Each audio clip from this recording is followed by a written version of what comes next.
mean, earlier on, I was talking to someone about what happened during the elections of our ruling party. And Charles, you're going to laugh when I tell you this. One of the delegates was called by a candidate and offered a certain amount of money. Then, before he could sleep, he got another phone call from the rival of that one who asked him, "How much did the other one give you?" When the guy mentioned the amount, the guy doubled it immediately and he said, "Give me your number." Then the third guy in the race then calls and doubles the amount that the other two had paid this guy.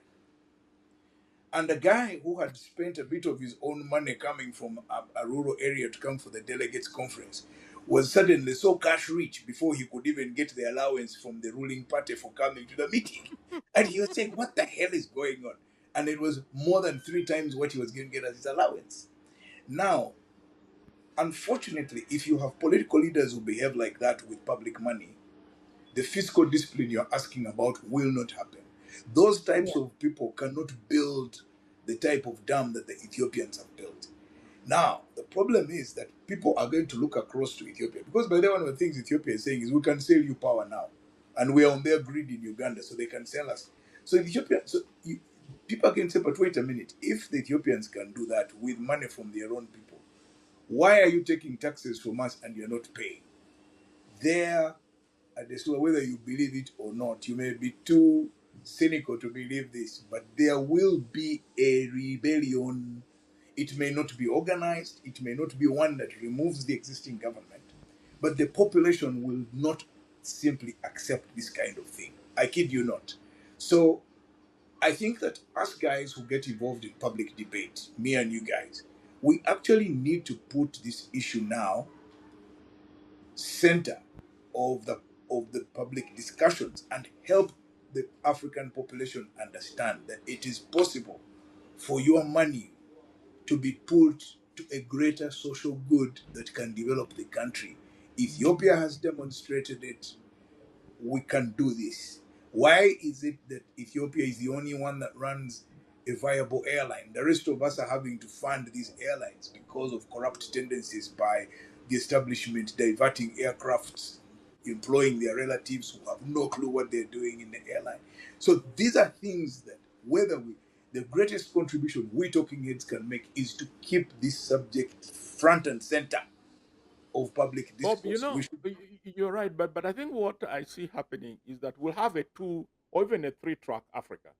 That okay. you might see a group, not you might see, you will see a group of Yes. countries that actually then take that Ethiopian path.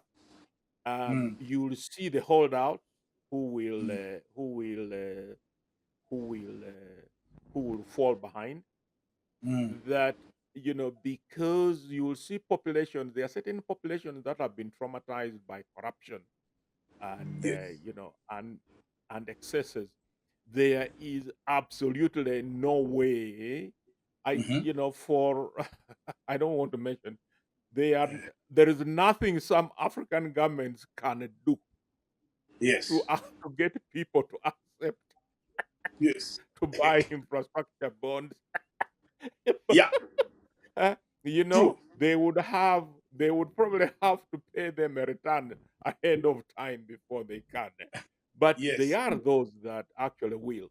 So then the premium is going to come from good governance because and then if then the political class see the Yes. payoff from good governance that just not only are the people putting in paying taxes but they Mm. are willing to fund this kind of things. You take the Uganda National Social Security Fund. It is one Yes. of the biggest players in the Kenyan infrastructure bond market. Exactly. But But so you but ask that Charles, how many of Charles, on those that, there are a Charles, couple of institutions like I that whom you can yeah. structure something where they are able to do the same thing at home. And Charles, and on Yes. and, that and, Now very I and think there are many you of them in raised a other very countries. important point here. You raised a very important point here, which is public trust. right? And actually trusting in the ability of the government to deliver. Because there had to have been trust in the Ethiopian government for them to actually invest in these bonds, right? And as you said, a lot of Africans have been traumatized by corruption. And when we spoke about, because we've spoken about the Gen Z protests in Kenya, but now what we're seeing in Nepal, their own Gen Z protests, which again was first of all fueled by a pushback against Nepo babies and what was seen as unfair treatment and corruption in the country. And then that now led to protests, which then led to a social media ban, and which then led to what we have seen today, where the PM has resigned, and we're seeing, as Bob said, some very disturbing pictures coming out. But I was with young Nigerians yesterday at a birthday party. And someone said, remember when they gave us social media ban when Buhari came and he banned Twitter and everyone just bought VPN?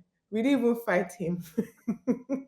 Everyone and so and it was and we were all laughing, but it comes and that's when you think I'm being pessimistic, it's also because of my experience of these things where you see what happens where it happens where it occurs in another country, and then you compare it to your own country and you see that there is a sense of a defeated spirit. However, I pushed back on this because I'm more optimistic than you think. And I was like, people think protest doesn't matter, but the political class is afraid of protest. They understand more than most how dicey the situation is, how quickly things can change, how people are teetering on the edge. And the issue, because we had a recent issue with a fuel tax, they wanted to put a fuel charge at the pump for everyone who buys petrol. They said they're doing it for the environment, as though we're in England. And there was a huge pushback to this, and now they've retreated. It's the same retreat when we pushed back against the cybercrime levy. So I want to ask now, right? What can these countries do? And I'll ask Bob because you're the optimist here now that Ferial isn't around. What can these countries that have huge perceptions of corruption, what can they do to build public trust so that they can then build towards these type of projects? They can't. It's just that simple.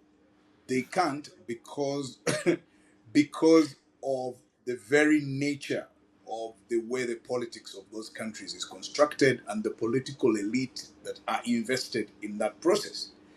And so once you have a tradition and a culture of transactional politics, it's very difficult for you to decide that there is need to do some public good. There has to be an actual revolution where the political establishment that is controlling the state has to be removed physically and then allow a new type of politics that serves the public to come through.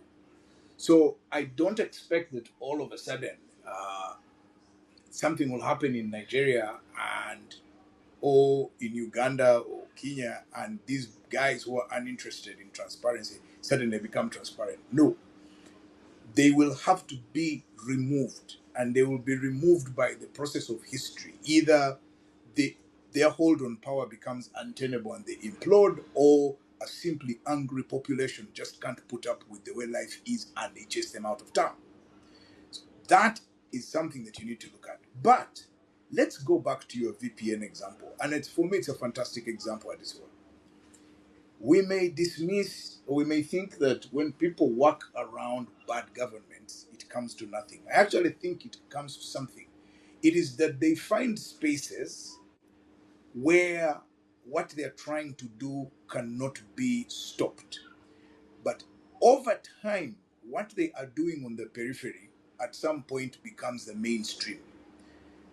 So, why did a lot of young people in the urban areas of Uganda wind up in the ghetto? Because that's the only place where they could be unruly or unlawful or do whatever it is they wanted without the state having to treat them as criminals. Well, 20 or so years later, every politician is now visiting the ghetto for validation and legitimacy in Uganda.